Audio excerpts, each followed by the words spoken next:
What's going on, everyone? Welcome back to another Serious Angler Tuesday Night Live, powered by our good friends over at X2 Power. As you can see, it is just I tonight, as Bailey is down in Louisiana fishing, I believe, for $50,000 in the Hobie BOS on Lake Cotto. Wish him the best of luck, and hopefully he comes down with some more hardware back up here to New York. I don't think the Southern boys like it when he goes down there and wins tournaments, but it's quite awesome. Another side note, Adam Deacon just had Pete Gluzak on Business from the Bass Boat. That episode was launched yesterday, talking about Bass University, so make sure you go and check that out. But tonight we have an awesome episode for you. We have my good friend Paul Castellano on, which is a premier guide service over in Southern Ontario, about 10 minutes across the border from me here in Buffalo. And we are going to be talking about late fall smallmouth fishing. And it's kind of funny because both of our smallmouth seasons basically are done at this point, because we are both transitioning into Great Lakes steelhead, lake trout, and brown trout fishing.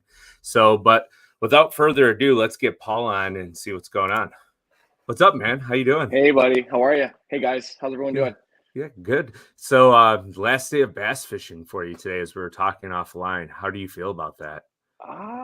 It's like, it's one of those things, like you said, it's the transition. I'm going to be, focusing a lot more on trout and less on bass. But the sad part is, I've considered switching over where I don't start my trout trips until December 1st, because I think November and the late season is the best, one of the best, if the weather will let you get out there.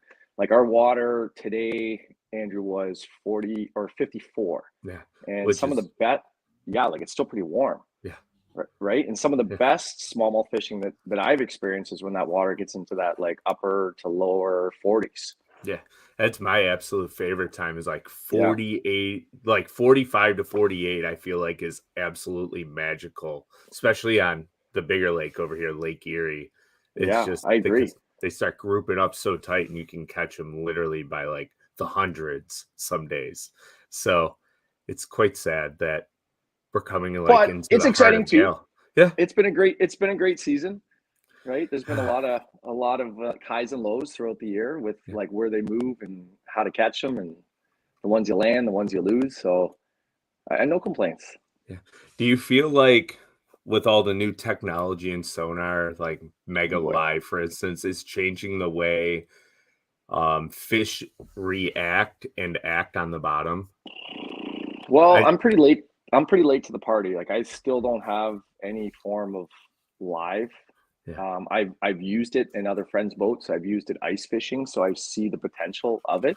I can see myself and hope to, update some of my electronics, but I really can't answer that fairly, because I haven't personally used it for guiding or, enough on my own. Maybe only 10 hours I've used it. Yeah. You can definitely see, just through conversations and friends sharing photos, how they're, upping their game, staying longer, catching more from areas, or at least, identifying that the spot's worth more time. So there's like, I think you're at a disadvantage as a guide or a tournament angler.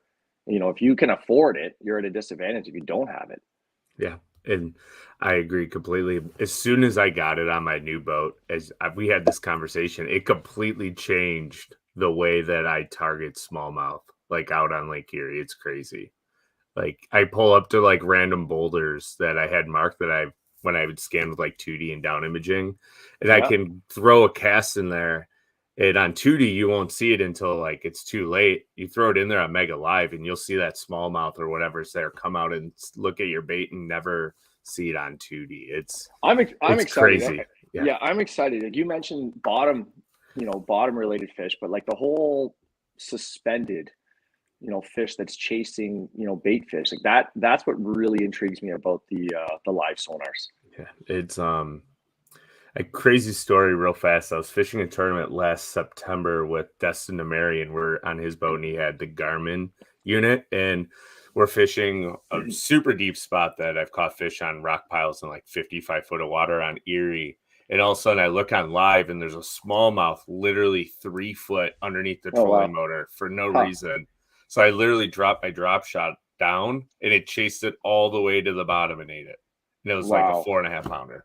But you would never without that, you never Yeah, would have seen that fish. Yeah. never. No, And then I think I don't know like how much you want to talk about it. I think just because I don't have the yeah, experience that you have or some of the other anglers, but just a little bit of insight that I've seen and what I've heard from friends, it's really, it's really changing how they approach smallmouth, how they look for them, and then definitely how they target them.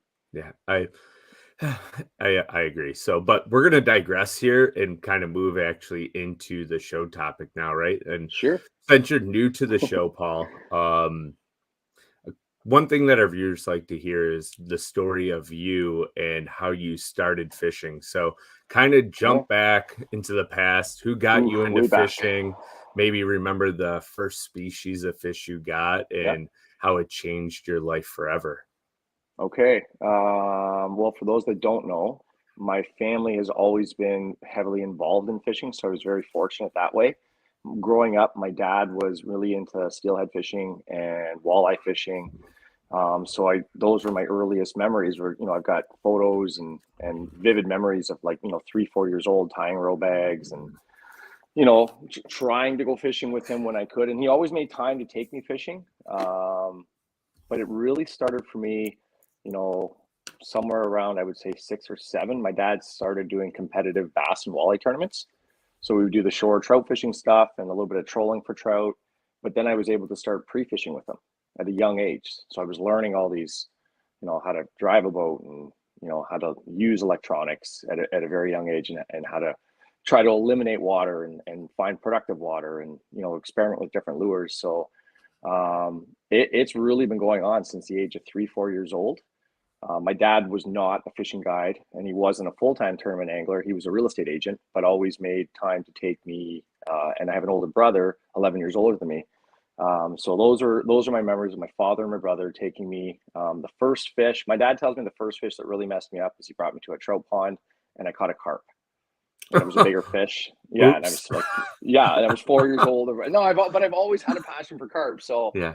um, so I think that's when it really started was, and a big part of it was I remember always wanted to go with them, and I was too little because it was too cold to go like fall steelheading. Hmm. So I just remember that that like geez I really want to be a part of this, and then having the opportunities as I got older to go quite often. Yeah, So that's awesome. way back, it's always been a big part of my life. So, do you remember that first tournament that you fished with your dad? I do. I remember you had to be 15 years old.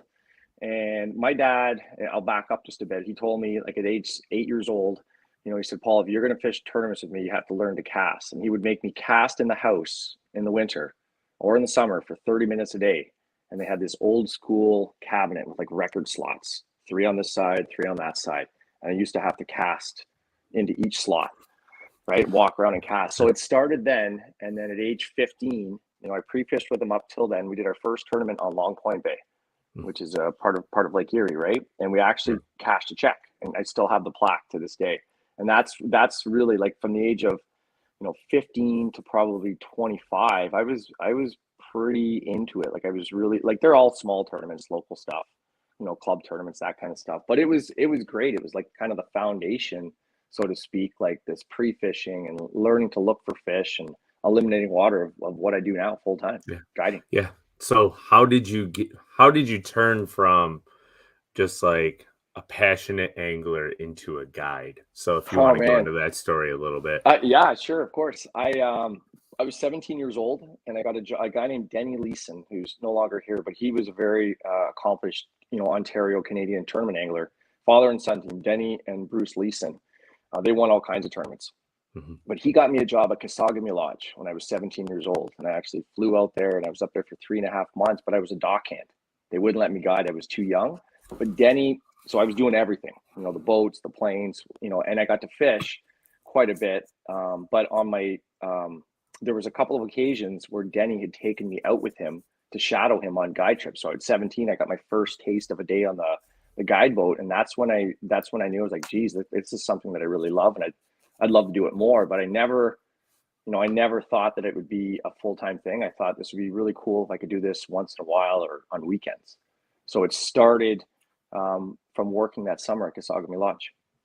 Awesome. And then how long have you been full-time guiding for? Basically since like 20 years old, I'm assuming. No, well, I kind of dabbled with it from the ages of 18 to 24. And 24 is when I started Cast Adventures. Mm-hmm. And then the first couple of years, it was, like it was a part-time thing that I never thought would be full-time. So I want to say it was 26 years old, 27 years old. That's when I was full-time. I had enough clients, I had enough trips and enough repeats that I had to make that transition where it was like, geez, if I'm going to do this, I got to give it a shot and go all in. Yeah. And that's it. That's never look back.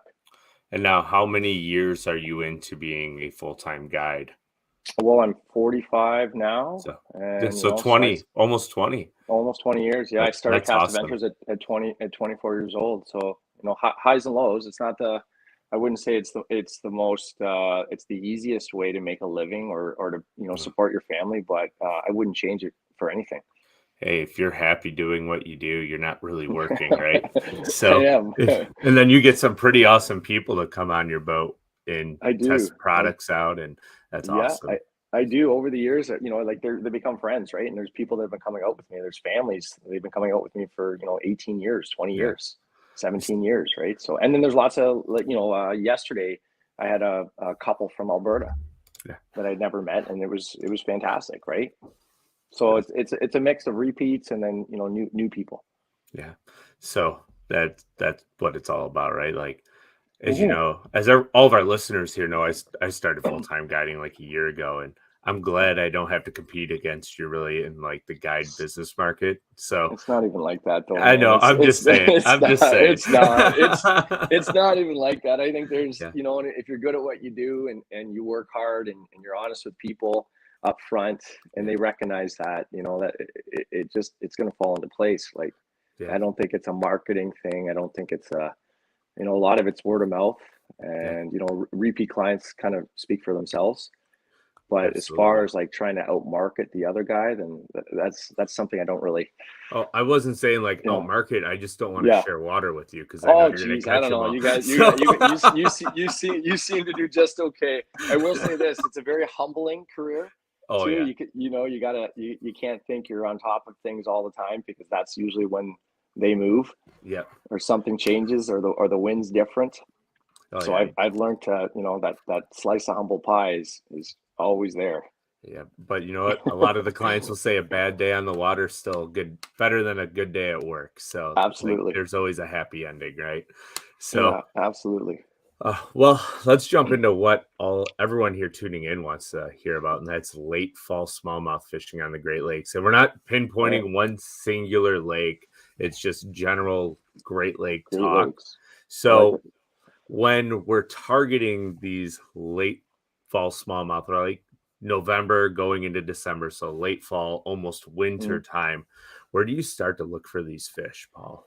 Well, that's it really depends on what the wind was doing leading up to that day, what the conditions are, because like there's times where you can find smallmouth still in less than 10 feet of water this time of year with 54-degree temps. But typically what I'm looking for, you're talking November and dropping temperatures, it's all about that forage, and where are they setting up for the winter. I find personally when the water's still in the mid 50s, these fish are on the move.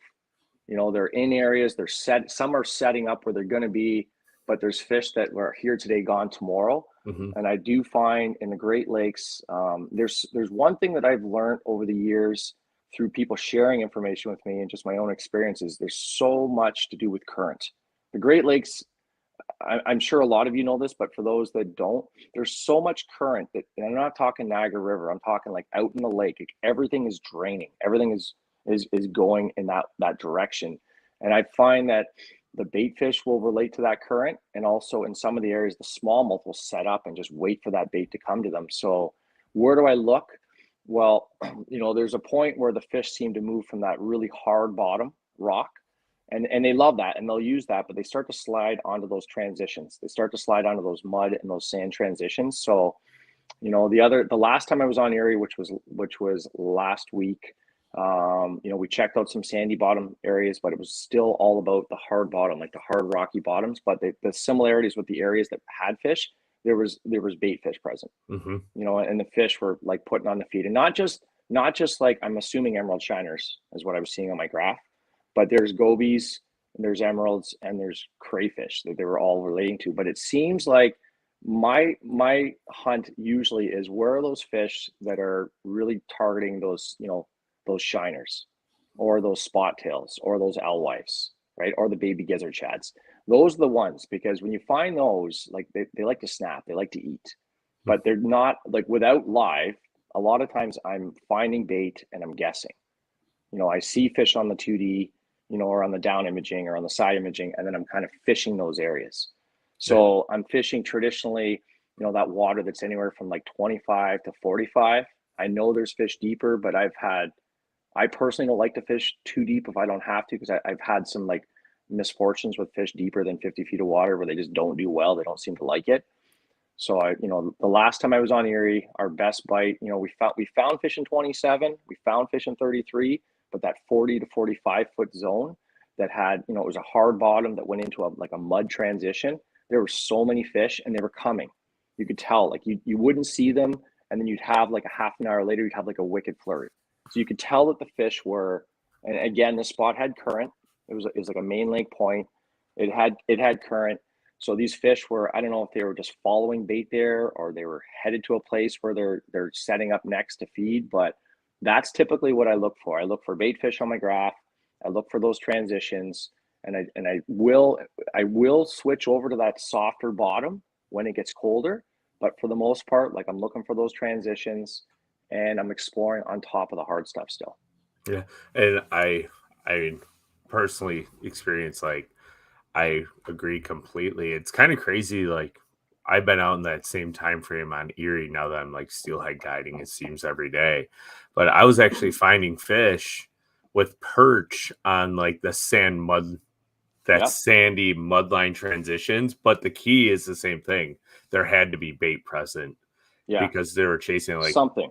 Yeah, and I had Mega Live. I could actually see smallmouth rise up out of the perch schools and chase That's pretty cool. the bait around. I'm like, oh, they're going to eat a swim bait. Like, it was kind of crazy. And that's how we were catching blade baits and swim baits in 55-degree water. And the blade, for me, that's warm, but it's great. Like, I love it when it's in that 45 to 48 degree for that blade bait to really, really get going.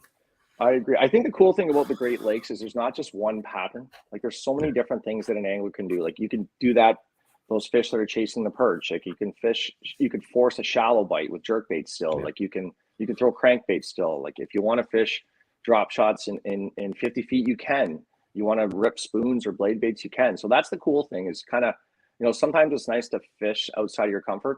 If the conditions will let you, that's usually the challenge, to move around, because sometimes when it's wavy, you got to kind of pick an area and work it, and it is what it is. But if it's calm, it's nice to bebop around and check out different zones and give them different looks. It's always fun though in the fall if you can get fish to chase. Like you mentioned, swim bait fishing. I don't think there's many people watching this that fish swim baits that don't like fishing swim baits. Like, when smallmouth will eat a swim bait, it's a fun bite. Like, it doesn't get much better than, other than topwater or sight fishing maybe, but that swim bait bite's pretty addictive. It's kind of fun when you can get them to eat it on like a 7.6, like medium heavy with 12-pound test, and you're out there in like 35 foot of water, slow crawling with like a half-ounce head, and your line jumps 6 feet, and you're like, oh, I know what that is. So if you can get fish that want to chase, that's always a good time. So it really is right now. Like, I find that 55 to 4, like, it's a big transition between 55 and 45. The fish, like you mentioned earlier, they're still scattered. There's little wolf packs in areas. And then as it gets colder, they just kind of like, everything kind of groups up, and they just kind of feed like crazy, I find, until it gets into the upper 30s. And then they just kind of go dormant. Yeah, it's like really slow down. I feel like 36 is like that cutoff. They're done. And then, but if you find them, there's like 10,000 of them in one school, and you can catch them, but they fight like crap, and the bite is so soft.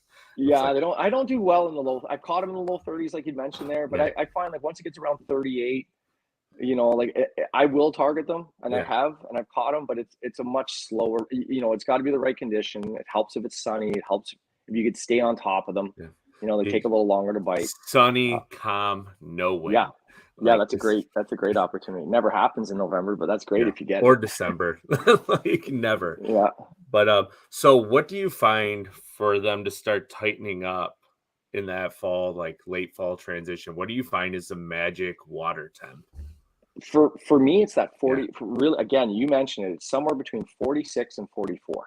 That's when they like down. That's when they really like. It's kind of like a party, Yeah. smallmouth party, let's call it, right? Like there's 10 people at the party right now, Yeah. and then tomorrow there'll be 15, and the next day there'll be 40, and before you know it, you got 300 in the same general area because the amount of forage is there, and they're just kind of setting up, like we said, and they're going to go bonkers and feed as much as they can until their metabolism just seems to like dip right down. Die off. It's kind of fun though when they get into that quote unquote, we're gonna call it Paul's smallmouth party. But it's kind of fun when they get there because they just don't stop eating, I find. When you No, once they get in like that big lion group of smallmouth, like you can catch 100. I've had days out there where it's like 150 smallmouth on Erie, it and it's it every cast. you gotta watch. It can make your head swell a little bit and make you Yeah, think you're a little bit better than you really are. yeah, But in reality, they're so competitive, and they're so focused on the fish, right? yeah. Not just the anglers. They're so competitive with each other, and they're so focused on just like bulking up for the fall, for the winter. Um, you're right. They eat like crazy. The one thing about it though, like I think the fall too is one of those times like people are putting their boats away. You got bad weather coming, so you do have to be really careful. Oh, Like just because it's calm this day, like the days leading up to it, you can have big rollers, big waves. The weather can change. So, but if your boat is still out and you haven't been out in the late fall and fished when the water's in the 40s, it's hands down one of the best bites of the year, hands down. cold and dangerous and but fun. Oh Is yeah, yeah. Well, like you got to just common sense, Yeah, I think. and you never know, like, the weather forecast is never right this time of year. It could No, it's call for changing all the 5 to time. 10 southwest, and you get on the lake, and it's blowing 15 Yeah, to 30 north, and you're just like, "What the heck?" yeah, it's tough. I can recall days in November where I was so pumped to get out there with guests, and we launch and we're starting to drive out there, and just the splash hitting you is freezing, Yeah, and it's like, okay, we got to turn around and run into the river because it's a safety issue, right? Everything yeah, starts to freeze up, and but on the other side, we've had years where the water will stay in the 40s like well into late December. mhm, And the state of New York, you guys, your season's fantastic. You have that year-round season. yeah, Ontario, we close at the end of this month, and there's some great fishing. If you can get out on the Canadian side, there's some great fishing this month. But on the American side, the New York State side, like that's when you have those years where it prolongs, it doesn't get cold too quick. It really is some of the best fishing of the year when you can get out. yeah, I can recall days, like, the day after Christmas going out on Erie when the water's, like, 39, 4 Yeah. between that 39 and 42, and it takes a while to find them sometimes, but once you find them, it's just Donkey Kong, like, I've done. seen them in some weird spots. Like when the water gets cold like that, I've seen them where like, yes, there's still fish like up on that rock, like, Yeah. just kind of retaining heat or whatever it is that they're doing. But there's a lot of areas where there's like the bottom, at least in the eastern basin of Erie, there's like a type of bottom that looks like a ruffled potato chip. Mhm. It's like a wavy kind of like on your side imaging. All of a sudden there's no other there's no structure. It's a flat essentially, but they really love to lay up in that ripply sand. The bottom of those little ripples is all gravel, and they just kind of like they go right belly to the bottom or just off of that sand in the muck. Like you Yeah. actually catch them. You ever caught them late in the year and you notice they got mud on their bellies? Oh, yeah, the bellies Like, are, like, yeah, brown and red and yeah, just like literally mud. Like you can yeah, rub mud off their bellies, right? So that's one thing. If you are out there and you're fishing your obvious shoals or your obvious community holes, if it's a calm day, it's nice to explore around and get off that stuff because sometimes they're not far from that main structure, but they can be off of it 2, 3, 400 yards, just laying on nothing. yeah. Really, just getting ready to win. There's obviously bait fish there, right? Another thing with that sand, I find that a lot of times the sand will run, like north south or east west, and a lot of times that bait fish will migrate. Like you'll see them swimming like the same routes that sand's on. So I think those fish just kind of sit there and wait for those big pods to come by and pick them off until it gets too cold. Opportunistic eaters. Yeah. Smallmouth to a T. Yeah. But yeah, the whole mud point, like once that water gets down, like super late fall, winter, basically Christmas time, it's winter, right? I find most of the fish I catch when I can get out there with friends and stuff, because by then my boat's put away. I have outdoor storage, so I'll hop in someone else's boat and go out. Yeah. We almost always catch them in mud when it gets super cold. Always. Yeah. Like, I guess they just winter on it, right? I would imagine. I think that's what it is. But if it's sunny and calm, then you can start finding them on like the shell or gravel beds on that sand, chasing bait around because they just get warm. Like it's crazy what sun will do to a late winter, like a late fall, early winter. And like, not to like jump far ahead, but it's the same way, like ice off in the spring. If you get a flat, calm, sunny day, I find those are like some of the best days as the water's warming early. For sure. Even if it's muddy. Yeah. They'll seek out that warmer water. Absolutely. Like always look for the warmest shallow water you can find right after ice out, because it's amazing how many can pull up there. But then also I've seen this on Erie. So not to jump further, but I've seen the same thing where you'll get 2 days of flat, calm, and sunny, and you roll up into 8-12 feet of water and it's full of giant fish. You go back a couple days later and they're completely gone. Yeah, and they're just chasing bait around at that point. Yeah. It has to be. So Chris Flay, before we keep going here, has a question. He wants to know what both of our top 3 baits are for Eastern Erie. And I'm going to throw another wrinkle in for late fall. Okay. Me or you first? You can go first, Paul. You're the guest. Top 3 baits, definitely tube jig, jigging spoon, and swim bait. But I'm going to add something to that tube jig category. It's a bottom bait, football jig. Football jig, tube jig, jigging spoon, swim bait. Those would be my top 3, Chris. That's fun. I'm very close. Like, one thing I'll do with the swim bait a lot is it gets colder, I'll actually put it on a drop shot. So I'm going to go like a drop shot, but with a swim bait on it, or a flatworm, obviously, and then a blade bait, and then a jigging spoon, because there's just no better way than mimicking super fun bite. A minnow presentation this time of year. But for whatever reason, the tube bait and a football jig just mimics those big crawfish. For some reason, they love those things. Something about the tube, the tube's a tube, right? Football jig. I don't know, it's just the way it mucks on the. I think a lot of times too, smallmouth can be inactive, but still pick up a bait to check. If you have cats, or anyone's seen cats, they like to, like, they'll play with like a string, or they'll swat at stuff. And a lot of times I've seen smallmouth, like, they're super curious. They're like bullies, and they'll pick up a bait or muck with a bait. And if anyone's done a lot of sight fishing, you ever see like a smallmouth will actually turn down and look at stuff? Yeah. Or you've noticed you get fish, right? So a lot of times, I don't know what it is about a tube, but a tube that's dragged on the bottom in the fall, if it's, it's as easy as it gets, right? If they want it, they especially if there's a little chop, they eat it. Yeah, but if they don't want it, you ain't getting bit. Well, you got to adjust. Well, for me, but again, I'm a terrible tube fisherman. It is a lost art for me. The tube is something like, it's been around. I remember my dad ordered Gitsits. They were from California. I think I was 8 years old the first time we had them, and they were like, they've been around for a very, very long time. And they just work wherever I've been on the Great Lakes. The water's cold in the fall. Tubes are definitely a good bait to have.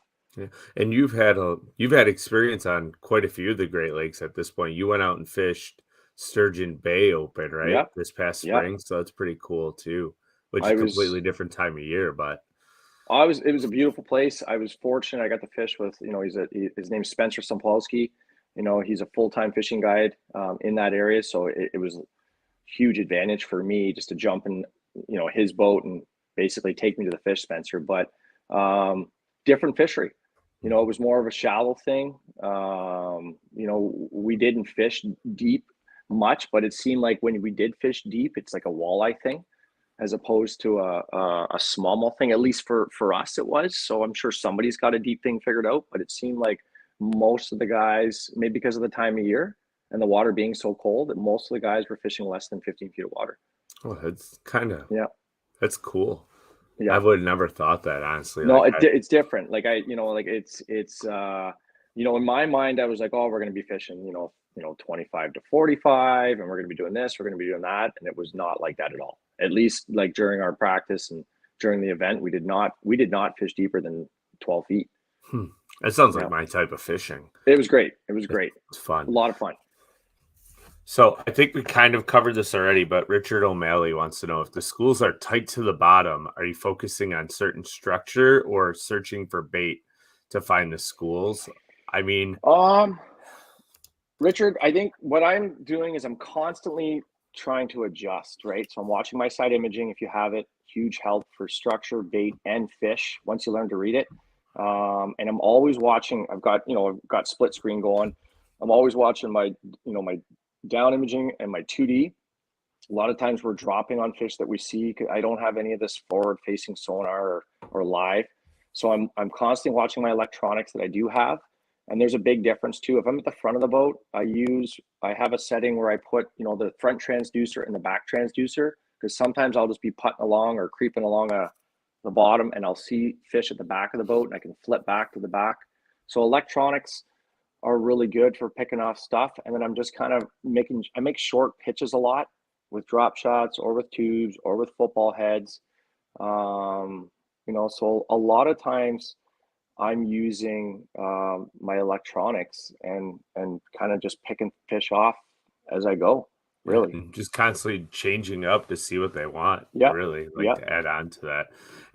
I like your point that you made about running two different, like, the settings with hummingbirds when they're all linked together. Yeah. You can run front and back.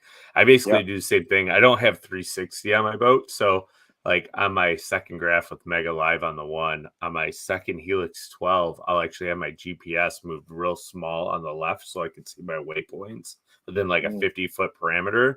And I'll run the same thing 2D on the bow and down imaging on the back so I can see what's going on in the back. And if I see them pop without turning my trolling motor, it's a quick pitch. It's super effective way to catch them. I just want to add one thing there for Richard. The other thing too, is if it's calm enough, Richard, I idle around a lot. Yeah. And I literally just, because it's like once you start to see them, like in the fall, when you find fish, they're there for a reason, right? They're there to feed before winter, before it gets too cold. And there's a good chance there's more. So, I'll kind of idle around the structure or just off the structure, wait till I actually physically see fish on my side imaging. And then I'll put my trolling motor down and then just kind of dissect it from there. That's a great point. Yeah. Because you can waste a lot of time just casting, right? Before you. Oh, yeah. 100%. Like that's one of the biggest things that I would say about the fall. If you sit in an area and you don't get bit and you stay there, you're not going to get bit. Usually. Yeah. You have to go find them and constantly stay on. I'm always moving. I'm a pretty, hyper guy, as you can see. Right? So I'm always moving, right? Like it's usually a lot of times too, if it helps anyone, I like to give, like, if you have 2 anglers or 3 anglers fishing an area, within 15 minutes, if you're not seeing fish on your graph or getting the odd bite or getting the odd fish, it's okay to move. And sometimes when I move, I don't move far. Like I might only move 100 feet or 75 feet or 50 yards, right? But little moves within an area every 15 minutes, that helps. Like in my world, it's all about, like, I'm not a tournament angler, right? Like I don't think I'm a tournament angler, but I'm always trying to get bites. I'm always looking for fish, and the big fish just seem to come for me, right? Like I'm happy catching 2s and 3s and 4s. Like I don't like, and most people are too, right? But I like that rule a lot. Give an area that 10, 15, 20 minutes, make a little adjustment. Usually within 15 minutes, 20 minutes, 10 minutes, if you're in an area that's got fish that are biting, and a couple of anglers are fishing, you should know. Like they should let you know. If not, you got to make an adjustment or a little move.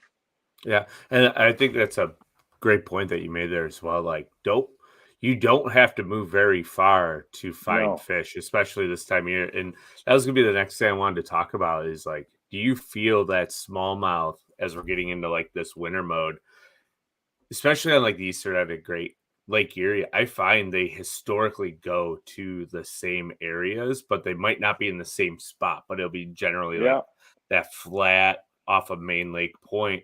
Do you think it sets up similarly on all of the Great Lakes from your experience?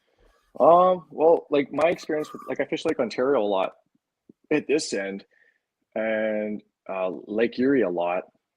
I think they fish completely different. Yeah. In my opinion, right? They really do. So, but as far as Lake Erie goes, it seems like there's zones, call it like maybe 5 or 6 zones, so Mhm. to speak, that it's like if they're anywhere, they're in these zones that time of year, right? And they're not really secret. A lot of them are obvious structure that you see, like on the Yeah. map. And there's secondary stuff that's a little bit more sneaky that takes some time. You either see other boats there or you stumble across it or you just, you learn it from a friend. But you really can't go wrong on Lake Erie anyway in the Eastern Basin. Like fish the obvious structure and Yeah. go from there. It really, there's not much of it on the map, but there's stuff on the Canadian side that's very obvious, stuff that's protruding way out into the lake, main lake humps, um, but do all the Great Lakes set up? I can't, I haven't spent enough time in late season on the other ones to really answer that Yeah. fairly. But I would say this: they're all this bass are bass wherever I've been, and it's all about bulking up and feeding, and being close to where they want to winter. Yeah. So it sounds like the best thing to do, obviously, in all situations of fishing is to do your homework and then just Yeah, graph a little bit. Like, don't go in and just start fishing. You really need to sit behind the driver's seat and yeah. find them. If And you I, have electron, yeah, if you have electron, and it's nice sometimes too to get away. I do find that one of the things that helps me a lot is I try to not like sometimes there's community holes and you get in there and fish them, but I seem to I do better when I just kind of get away from the boats and find my own thing. mhm, So you can go where there's boats and there's nothing wrong with that because some of the areas that's where you got to be. Those are the areas. But sometimes the most rewarding part about it in the fall is when you kind of put your time in, like you said, idle around, find something, like find a moment then right there. Like don't think like because you were there a week ago it's going to be exactly the same. Like it might be, but it's nice to kind of figure out what's happening in that moment and then adjust as you go. yeah.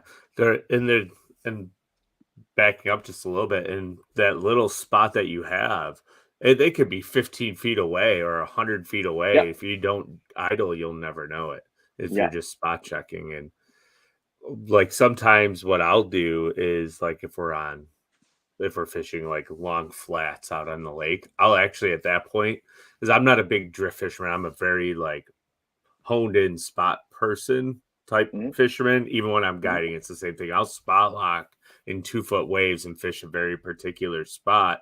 But yeah, like in the instance, if I'm dragging something, I'm like, you know what, they won't eat right on a spot and I want to drag, then I will drift an area. But I'm always watching like my side scan because if you're drifting fast enough, it will read. And if you see them, yeah, make sure you hit a waypoint and circle around and absolutely. really pick that area apart. You always have to pay attention Yeah, to you what's know, going on. to add to the dragging thing, I've seen where like this, like a bait that's constantly drag and making contact with the bottom, like the noise.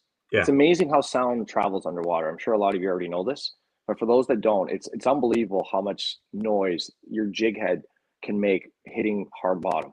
So sometimes smallmouth I've seen where you mark them, you drop shots on them, you rip spoons, and they don't touch it, but you get a bait that's like a football jig. My favorite right now has been that Nishini Lure Works finesse football jig.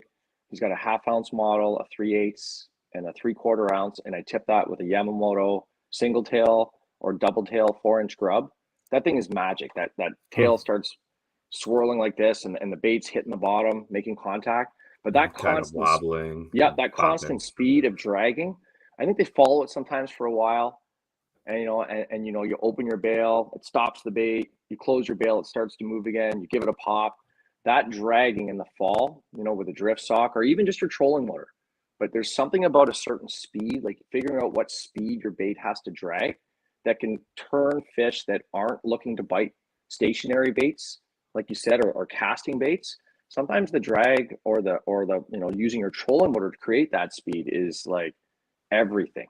Yeah. The last time I was on Erie, it was relatively calm and the winds were dropping and there was like leftover waves. And when we dialed in that, we started drop shotting and we started doing that and we picked off some fish and we marked a ton of fish that just would not bite. Like they were, or we get like a few out of the school and they were smaller. As soon as we started dragging that Machine Lure Works football head at a certain, and I'll leave that up to you, but I find it's anywhere between zero point 0.5 and it could be as fast as 1.1 No. depending on the bait you're using, right? But that was everything. Once we figured out that speed and had that bait constantly clacking on the bottom, it was like a completely different day. So like keeping an open mind and adjusting. I love the spot lock. I love to cast an isolated structure. It's fantastic. But I've also seen where you have to set up and use the wind to your advantage or your trolling motor and drift like an area. Yeah. And sometimes you've got a considerable amount of line out, like more than you'd think. Like you're dumping out half a spool of line out.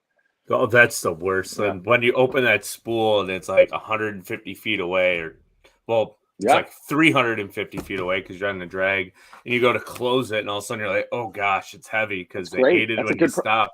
It's a good problem to have, but yeah, that's a great problem to have. Yeah, you're just like, that's a really good one. The stop and go with the like opening your bail and stopping it, because even a lighter head being dragged in 3-foot waves, if you open your bail, it stops dead. And a lot of times that gives it just enough. Doesn't matter what it is, Ned rig, tube jig, whatever. Like, it doesn't matter. It stops that bait, gives them a chance to look at it, and then you close your bait, the boat moves, and the bait goes again. A lot of times they'll jump on it right there. So, yeah, here's an interesting question from Chris Flay. Do you think the east end of Erie will produce a 10-pound smallie? Whoa, Chris, tomorrow's the day. Tomorrow's the day. No, I don't know. That's pretty big, man. I don't know. Like I've been fortunate. The first time I was brought to Lake Erie and fished smallmouth, I was 15 years old in your trophy season in New York. Yeah. And we've seen a lot of fish over the years, but it is hard to catch a true 7-pounder in the Eastern Basin. Yes, they're here. Yes, we've caught them. Guests have caught them. But overall, it seems like a 10-pounder, I think it's possible, but I don't know, man. Like that's a huge, huge fish. Like I don't know too many people. Like you hear stories of guys that catch these 9-pounders perch fishing, but are they really 9 pounds? I don't know. Right?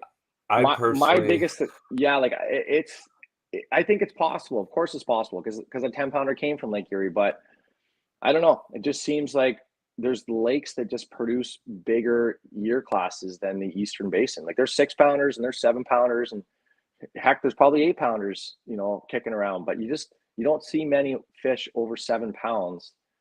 And I'm sure a lot of you can agree in the Eastern Basin of Lake Erie. My biggest theory on that and why we have so many like 3 to 4.5 pound fish, but like once you get over that 5.5 to like 6.5, the numbers really start dwindling. I think it's because of how much current that people don't realize that we have in the eastern end, and the fish have such a high metabolism. They literally burn off whatever they eat all the time because the prevailing wind is constantly speeding up that current, first of all, and then it's already insanely quick as it is. But Bradley Hallman is chiming in here, Paul. He wants to know, is that Nishini jig tungsten? No, it's lead. It's lead, but the tube jig obviously has the plastic encasing the jig head, and all football jigs, but the Nishini, the lead is exposed. It isn't tungsten, so it's and it's got a really unique head design. Like it actually, like if you have slack line and then go tight and then go slack and then go tight, you can leave your jig in one spot and kick the tail up. But it's just lead, but it's it's exposed lead, so it's got a great sound when it's clacking on the bottom, and it's got a really cool unique rocking feature on it just by pulling it forward. The other thing that took me years, Hiroshi's a really good friend of mine, and we were constantly testing lures together and coming up with ideas. It took me a long time to accept this, but that football jig fished with a snap is hands down better than tying it direct. I do not like snaps. I do not like snaps for a lot of things, but the main point with that I've seen is because of the way that jig rocks and rolls, a lot of times it's getting directly exposed to zebra mussels, and the snap actually helps protect a little bit from zebra mussels. So it took me a couple of years to accept that, but I fished that jig on a snap 99% of the time. And heavier line. Don't muck around with light line. You can use 16 or 12 pound, 14 pound line with that, like leader material, no problem. Yeah, is there any better feeling than catching a giant smallmouth on a football jig in like 40 foot of water? Honestly, it's great. Like it's one of my favorite ways to catch them. Yeah, no, it's fantastic. It's fantastic. Yeah, I agree. That snap thing though, like that intrigues me. I am like anti-snap on everything unless like it absolutely needs it for like a big Yeah. glide bait or something, I'm like, oh, I just don't trust him. I would say a good quality snap, like, and he's got some, like, they've got some great ones. It's worth you experimenting yourself. Yeah. You may disagree after a year of testing, but this is like countless hours of testing it before it was available, and even still, like today we caught fish with the football jig, and it was like the snap it's just how we fish it.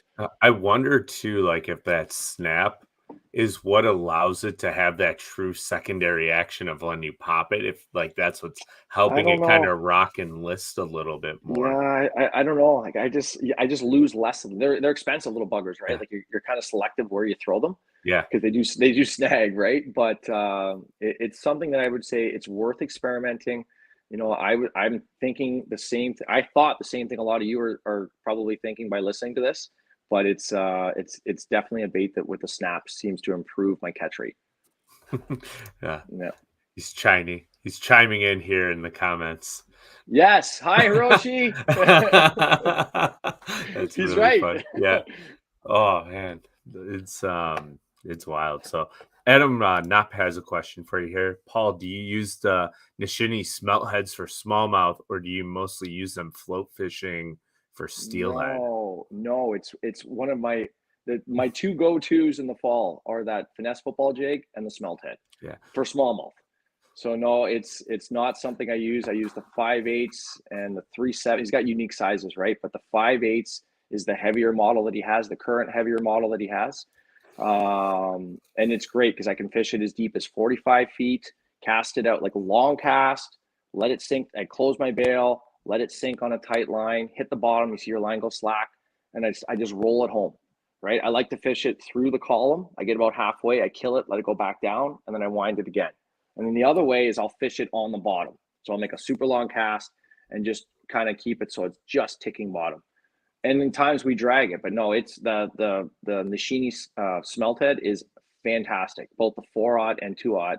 A lot of times I fish it with a Kitech, the Easy Shiner Yeah. Kitech or a Fat Impact, kind of and a 4-inch, 5-inch, Easy Shiners, and the same like anything from a 3.3 to 4.8.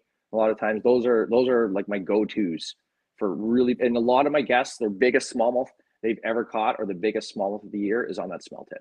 Yeah, I believe it. There's just Yeah. something about giant smallmouth in a swim bait with Yeah. the right jig head, because every Yeah. jig head is truly good. Like the overlooked aspects of swim bait fishing, every jig head you put on, it's going to give that swim bait a different secondary action. How much Yeah. it lists and rolls or Yeah. comes through cover. Like there's so many different heads on there, and I find there's only like 2 or 3 good ones, but they're all good for Mhm. something different. That smelt head too. Another really good late season smallmouth technique is I'll put a fluke on it. Mhm. Literally put a fluke. I So trim it almost a like bit. snap it Yeah, a and little bit? well, you know what? It's a pretty cool technique. So if you see fish laying right on the bottom, I'll put it over their head, so they've got to come up on. They love to feed upright. They love to see something isolated above them and Yeah. dart up and grab it. So I'll put that. A lot of times, what I do is I'll drop it at the bottom, and I'll do like one crank of the reel, or two cranks of the reel, or three cranks of the reel, and just leave it, and just shake my rod tip, Oh, and just so glide it. Shake you're my rod basically tip. like Demikiing with the smelt head. 100%. Yeah, Yeah, it's something we've been doing. Like literally learned it from Al Linder in Fisherman when we yeah. were kids, and it's been something that we. And then the smelted came along, but the smelted gives you. It's got a really cool eye, and it gives you like a perfect horizontal presentation. So either a swim bait like that, or some type of forktail, fluke, or power minnow, whatever. But that is a deadly, deadly late season smallmouth technique, especially for bigger fish. Yeah. That bigger swim bait, that bigger fluke, a lot of times that's how we provoke our bigger bites. You are going to love Mega Live or I any know. type of forward I facing know. that I you end up know. putting on your boat. Like, I'm pretty sure you're gonna go Mega Live just because of the Yes. hummingbird and Hummingbird. everything. But like, Yeah. if you can, once you figure out like the settings to get it dialed in, you can even tight line that bugger, like throw it out like 30 feet from the boat if you're in 33 foot of water, and you can see it, and then just I'm close your excited. bail and let it just swing down. And I've Yeah. gotten them to come up actually on Erie, tight lining in like 40 foot of water, cast it out with my Mega Huh. Live, queen tongues Queen Tackle makes a live sonar head, so it's all tungsten with a really thin gauge hook, and I'll pitch it out there and close my bail, and I'll let it swing down in front of me on Mega Live, and I'll watch them come up. I haven't gotten to go on it, but I'll watch them come up like 20 feet off the bottom and follow it back down to like right underneath the trolling motor. And I'm like, I can't wait. One of these days they're going to eat it. And I'm like, now I know when to use it. You need to get yourself some of those smelt heads. Oh, absolutely. I mean, we're bass fishermen. We love all tackle. So I always look at them and I'm like, I don't know anyone who uses them really. And I've seen you use them. But I'm like, it's Paul. Paul can catch fish in a puddle with that thing. No. But again, like this is like years of testing, and I can't tell you how many clients it's their go-to guide heads for me with a like I said, that forktail or a swim bait. We use them for trout. We use them for everything. We catch walleye on them. But that's the smallmouth. In the last few seasons, anyway. We haven't been using swim baits that long. I think since maybe 2013. Yeah. 2012, we started, that's when it really started, it was the X-Zone Swammers were the first ones that we got our hands on, right? And then it was Kitex, and, but it's definitely a big fish bait. It's fun to fish. You can use spinning or bait casting. You can use straight fluoro. You can use braid to fluoro. You can fish it shallow. You can fish it deep. But it's like the big fish are putting the feet on. They're not afraid to eat a perch. They're not afraid to eat a bigger bait. And at times, if someone's like, I really want to try to catch my PB, I'll cycle through a certain baits, but that swim bait is always on the deck, always. Yeah. It just seems like if they won't bite anything else, they'll eat that. Or if you want to just catch numbers for whatever reason, which that's not fun at all, they'll always eat a swim bait, always. Yeah. So it's the best of both worlds. You can get hundreds of bites in a week, or catch the biggest one of the day. And a lot of times to get the bigger bite, and you can correct me if I'm wrong here, it's either going up in size or slightly smaller than what you're catching the numbers on. And then it's just, sometimes it's just a minute color adjustment in the same color palette. There's an element of luck. I'd rather be lucky with big fish for real. Because I do think a 4-pounder and a 6-pounder and in the fall, they bite the same. They live together. Yeah, but 100% agree with you. Sometimes they want a little teeny drop shot, just held there, and sometimes they want a 4.8 crashed in the bottom on a big head, right? So it's it's definitely smart to fish both. Yeah, I couldn't disagree with you. So which is great. So, but Paul, is there anything else you want to touch on? We didn't talk any river smallmouth fishing, which was kind of crazy, as we live by one of the biggest, deep, probably one of the fastest river systems in the Great Lakes. But I mean, I think we covered a lot of the deep stuff, which is really cool. So before I hit you with the last question, is there anything else that you want to cover? It's kind of like an open palette here, right? So if there's something somebody wants to ask or you want to ask, but no, I think I kind of covered the forage part of it, and some good little pointers there.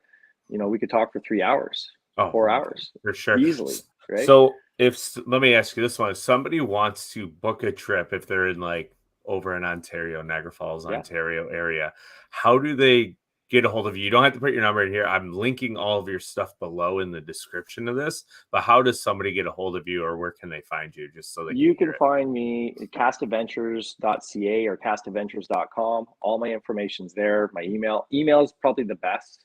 They can find me on Instagram or Facebook, but I would say the best way is send me an email. It's right on the Cast Adventures website, and we'll go from there. Awesome. I hope you pick up a couple trips from some people traveling over into Canada, and you get to put them on some giant fish. So I'll do my best. Yeah, if I was coming over, I would book a trip with you any day, just because I know the knowledge I would learn from you. So, but I mean, I do enjoy the little bit of a friendship that we do have. I feel like I could call you at any point and if I have a question, you'll help. So vice versa. Anytime. The highlight of Paul, just chatting our couple of year friendship here, was this fall at the Canadian Tire when your daughter came out and fished with you. That was was incredible. I came home and told my wife Amanda about it, and she's like, "That is so good." I was like showing her the pictures and stuff, and she's like, "What the heck?" She's like, "You're gonna be doing that with Emery in a couple of years." I'm like, "Probably." It was the best tournament that I've ever fished. Yeah. And I'm not taking anything away from fishing with my father, because he may take offense to that. But just the fact that, and it wasn't about winning, it was about spending a day with her in this tournament setting. Yeah. Obviously we tried our best, and we caught some nice fish, right? We got completely crushed. I think we came in 38th or something, right? Which isn't bad, right? Yeah. Considering the conditions we had. We had That 16 day was pounds. wild. No, it was great. We had 4 3-pounders and 1 4-pounder, but it was with my 8-year-old daughter. Yeah. Right. And she wants to do it again next year. And it was fantastic. So I highly recommend that. If and it was one of those things where I had 2 different offers from people that win tournaments, and they're fantastic anglers, and and I turned it down to fish with my daughter, and no regrets whatsoever. Again, I'm not a big tournament guy, so to go out there with her and spend a day on the water doing an event was awesome. Yeah, now she's 1 for 2, so her batting average came down, right? Like the Oh, yeah, first right, tournament she right. ever fished, she won, I think. Well, the first tournament that we ever went into, she got first place, and she won this little inflatable boat, and she still talks about it all the time. She got a 552 smallmouth. It was just a one fish event, but she got a 552 smallmouth on a pink swim bait. Yeah, just awesome. Yeah. That's a way to hook her for life. She's going to be the next great Cast Adventures guide down the... If she wants to be. I won't force it, right? But if she wants to, there's lots to learn. Yeah, you never know. You never know where the world will take you. So, but if nobody else has any questions here, I'll leave it open for a minute. But I'll hit you with the last question. If any questions come through, we'll go. But so this one's a doozy. So if you have the chance and you can pick 3 people from any time period of life, so you can go like before Christ with this. Oh boy. Who are the 3 people you're inviting to your dinner table to have a steak and a beer, whatever your preferred beverage is, and just have a conversation, and why? For real? The 3 people? Yeah, 3 people. Outside of my family? It could be anyone. It could be family. It could be literally anyone. Oh, I'm going to invite my dad for sure, just because the time we spent fishing and, the relationship we have. I don't think there's anyone I'd rather spend time with on the water or off the water than my dad. That's a really good question. Wow. It's loaded. This is why I can't tell you about it, because that's a tough one. I can't have you sitting there through the show be like, who are my 3 people going to be? I don't know. You know what? I think it'd be fun to have at the same table. And they could be fishermen or not fishermen. So it could be literally anyone. Yeah. I think it'd be fun to have Denny Brower. Yeah. And Mike Iaconelli at the same table, just because they don't like each other. And I think it'd be interesting to hear Denny's perspective and Mike Iaconelli's. Yeah. And I don't know. The third, I'm going to just go with anglers, right? And again, growing up watching, Bassmasters, and recording Bassmasters and that stuff, I would say younger KVD. Yeah. Obviously, like those 3. What a machine that guy was in his heyday. Yeah, it was unbelievable. He's so ahead of his curve, right? Like so ahead of his curve. So I would think those 3 right now. And if I had to pick a 4th, my dad would be there too, just because he would enjoy it. Yeah, that'd be great. He would just sit there and listen to the banter. Yeah, I think so. That is fantastic. So, well, Paul, I want to say thank you for coming on tonight and joining me here for this quick little hour smallmouth fall tip talk. And I always look forward to seeing your posts come through my feed, especially in the wintertime, because of the giant steelhead fishery that the lower Niagara is. It's about to pop. It's about to go off. One of these days, I've actually never fished on the lower for steelhead from a boat. If I can scrounge up somebody to come over, I'm going to come over and fish with you. Let's go. You'll love it, man. I'll teach you a bunch. We'll have a laugh. Yeah. If we're lucky, we'll catch a handful of fish. Right? Yeah. I don't even care about the fish. I just want to learn how to do it for some reason. I'll never be down there in my bass boat, but I see an aluminum boat in your future. That's what I see. I'm going to call it now. I don't know. Like, I had the chance to buy one.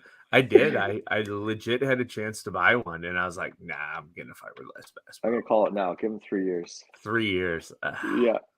I'm going to go. It's tough to say. Because like I have this edge that I just absolutely love tournament fishing. And that's like part of like the whole dynamic of the serious angler, right? Is the tournament fishing side. Yeah. But I love guiding as well. And it's kind of crazy. And I guess I'm in like a dynamic spot that all of my clients to this point, I think, come with me because I run a bass boat. They're literally like, I won't go with you if you buy an aluminum boat. Because there's a dime a dozen. I'm like, oh man. I get it, man. I was really lucky. My dad always had bass boats growing up, and the speed and the way they fish, the way they handle. Like I get it. It's awesome, but you know, it's really like to each his own, right? Yeah. Nothing wrong with bass boats. They're great. In a perfect world, I would have both. A 19-foot aluminum boat for when it gets a little bit rougher to stay a little bit drier, and then I'd have my Speed Demon bass boat.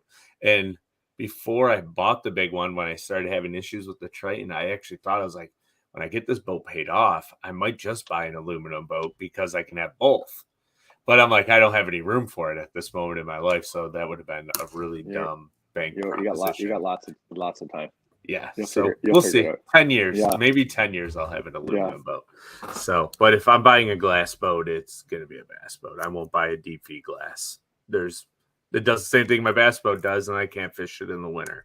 So we'll see. But anyways, thank you again for your time here, Paul. You're welcome. Thanks for having me. Go get some sleep. I'm sure you got to be up early again tomorrow because you probably have another guide trip. 3:30 a.m. comes early. Tomorrow's my day off, so I'm sleeping in. Enjoy, man. Enjoy. I hope everybody liked it. Thanks for having me. Yeah, and we will chat soon. Okay. See you later, thanks, everyone. Have a good night. Bye. All right, so thanks everyone for tuning in for this awesome episode, chatting here with Paul on some late fall smallmouth fishing. And be on the lookout for our episode on Friday. We have Gary Adkins coming on to discuss his AOY from the TMPFL, so the National Professional Fishing League. And we have some episodes lined up for next week, which you'll hear about soon. And also be on the lookout for the next Lure Lab podcast episode that drops Saturday morning. But until next time, we will see you guys later.